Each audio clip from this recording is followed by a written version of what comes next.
Petro acaba de decir en voz alta lo que muchos llevaban meses sospechando. Y lo dijo con nombres propios, sin rodeos, sin eufemismos. Netanyahu, Milei, Juan Orlando Hernández. Tres nombres que, según el presidente colombiano Gustavo Petro, forman parte de una red de financiamiento que tiene un objetivo muy concreto: derrumbar los gobiernos progresistas de México y Colombia desde adentro, usando a la ultraderecha local como herramienta. Esto no es una teoría. Petro lo dijo en público, con micrófono abierto, asumiendo las consecuencias de lo que eso significa en el tablero geopolítico de América Latina. Y antes de que alguien diga que esto es solo retórica política, quédate conmigo, porque lo que viene en los próximos minutos cambia la forma en que vas a leer las noticias de los próximos meses. Para entender por qué esta acusación importa, hay que entender quién es Gustavo Petro y qué posición ocupa en este momento. Petro es el primer presidente de izquierda en la historia de Colombia, un país que durante décadas fue el aliado más confiable de Washington en Sudamérica, el laboratorio de la política antidrogas, el socio incondicional de los gobiernos que necesitaban un punto de apoyo en la región. Que Petro haya llegado a la presidencia fue, para muchos actores del poder continental, una anomalía que había que corregir. Desde que asumió, Petro ha enfrentado intentos de desestabilización documentados, escándalos de financiamiento de campaña con origen opaco, acusaciones cruzadas desde la Fiscalía, presiones desde sectores empresariales con vínculos históricos con la derecha regional. No es un presidente cómodo para nadie que quiera que Colombia vuelva a ser lo que era, y México, desde la llegada de la Cuarta Transformación, tampoco lo es. Claudia Sheinbaum gobierna el país más poblado de habla hispana con una agenda de soberanía que ha generado fricciones directas con Washington, con el sector financiero internacional y con los gobiernos de derecha de la región que ven en el modelo de la 4T una amenaza a su propia estabilidad política interna. Dos gobiernos progresistas, dos países con peso específico en América Latina, y según Petro, un mismo plan para desestabilizarlos.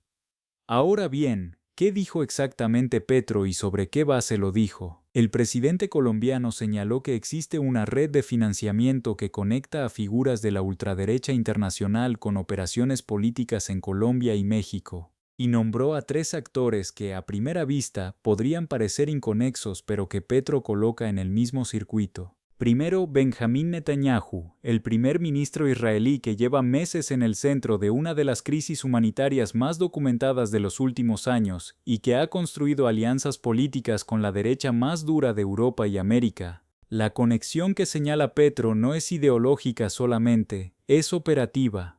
Israel exporta tecnología de vigilancia y de influencia digital a gobiernos y actores políticos en todo el mundo.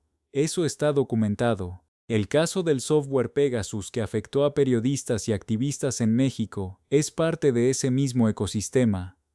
Segundo, Javier Milei, el presidente argentino que desde que asumió ha convertido su gobierno en la punta de lanza de la ultraderecha latinoamericana. Milei no oculta sus vínculos con redes políticas internacionales de derecha, ha viajado a Israel, ha recibido financiamiento de think tanks conservadores de Estados Unidos y ha construido una narrativa explícitamente adversarial contra los gobiernos de izquierda de la región. Que Milei esté en esta lista no sorprende a nadie que haya seguido su trayectoria desde antes de que llegara al poder. Tercero, Juan Orlando Hernández, y aquí es donde la historia se pone verdaderamente interesante.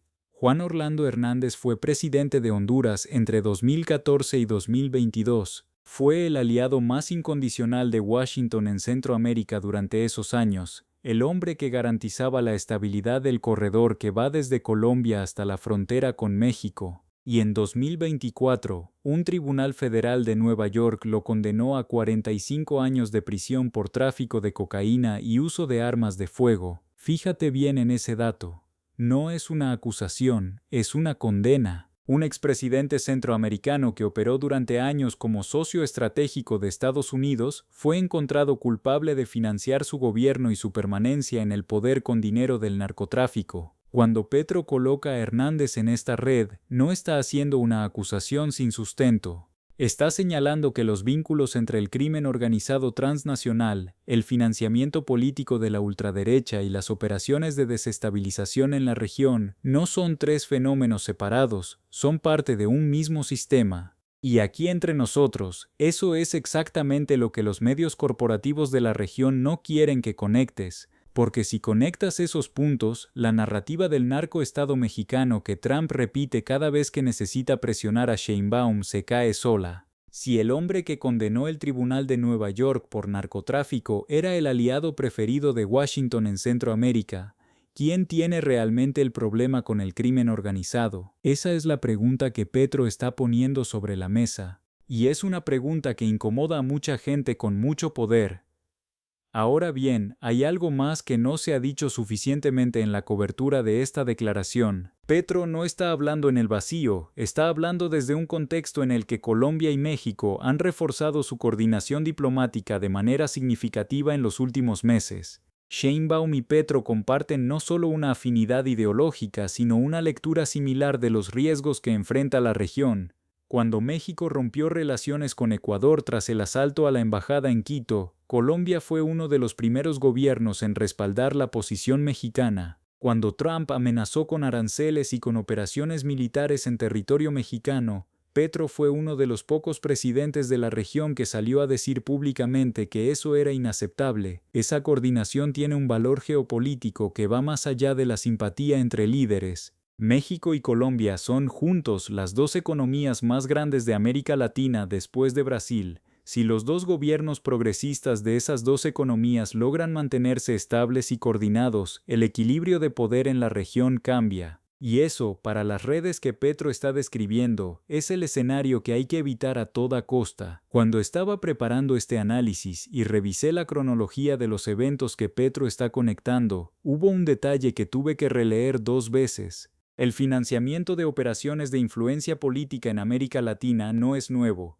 Hay documentación desde los años 70 de cómo actores externos financiaron medios, partidos y operaciones de inteligencia para moldear el resultado de elecciones en la región. Lo que ha cambiado en los últimos 10 años es la velocidad y la sofisticación de esas operaciones. Las redes sociales permiten amplificar narrativas de desestabilización a un costo marginal casi cero.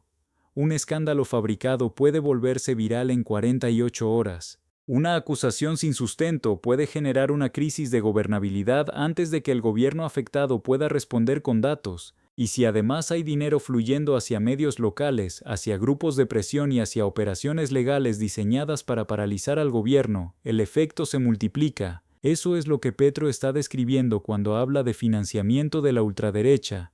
No está hablando de ideología. Está hablando de infraestructura. ¿Y cuál es la respuesta de México en todo esto?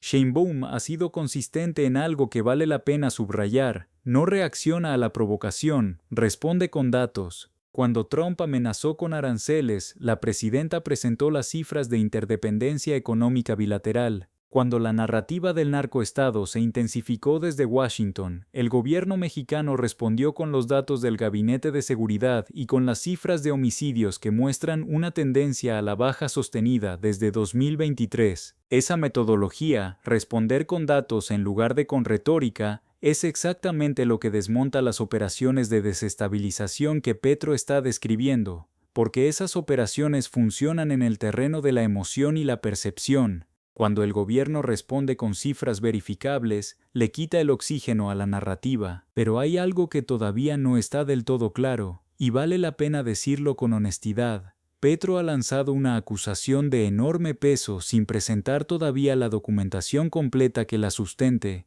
La hipótesis es coherente con lo que sabemos de cómo operan estas redes. Los actores que nombra tienen historial documentado de participación en operaciones de influencia política. Pero la cadena específica de financiamiento que conecta a Netanyahu, Milei y Hernández con operaciones concretas en México y Colombia todavía no ha sido presentada con el nivel de detalle que una acusación de esta magnitud requiere. Eso no invalida lo que dijo, lo pone en perspectiva. En política hay declaraciones que son afirmaciones de hechos y hay declaraciones que son actos políticos en sí mismos. Lo que hizo Petro es un acto político de enorme significado. Está nombrando a los actores que, según su lectura, están operando contra los gobiernos progresistas de la región, está poniendo esos nombres en el debate público, y está forzando a esos actores a responder o a guardar silencio, lo cual también es una respuesta. Milei ya respondió, como era de esperarse, con el mismo tono de confrontación que usa para todo. Netanyahu no se ha pronunciado, y Hernández no puede pronunciarse desde la celda en la que cumple su condena de 45 años. Lo que queda después de esta declaración de Petro es una pregunta que los próximos meses van a responder. ¿Tiene Colombia y tiene México la solidez institucional suficiente para resistir una operación coordinada de desestabilización si esa operación existe y se intensifica? Los datos económicos de México apuntan a que sí. El crecimiento del nearshoring, la fortaleza del peso frente a las amenazas arancelarias de Trump, la aprobación sostenida de Sheinbaum por encima del 70% según las encuestas más recientes, todo eso es un escudo real, pero los escudos económicos no son infinitos, y las operaciones de desestabilización no apuntan solo a la economía. Apuntan a la percepción, a la confianza, a la narrativa que los ciudadanos construyen sobre sus propios gobiernos. Por eso lo que dijo Petro importa más allá de Colombia, importa para México, importa para cualquier gobierno de la región que esté intentando construir un proyecto político soberano, en un momento en que las presiones externas son más intensas que en cualquier otro momento de los últimos 30 años. Esa carta está sobre la mesa ahora, con los 3 nombres escritos en ella, y la pregunta que te dejo es esta: ¿crees que Petro tiene la documentación para sostener lo que acaba de decir, o esto es el inicio de una batalla que todavía no sabemos cómo va a terminar? Déjalo en los comentarios, que leo todas las respuestas, y en el próximo vídeo vamos a ver exactamente qué pasó con las reacciones de los gobiernos involucrados y qué dice la evidencia disponible sobre estas redes de financiamiento. En este canal la realidad se cuenta como es, con datos, con nombres y sin doblegarse.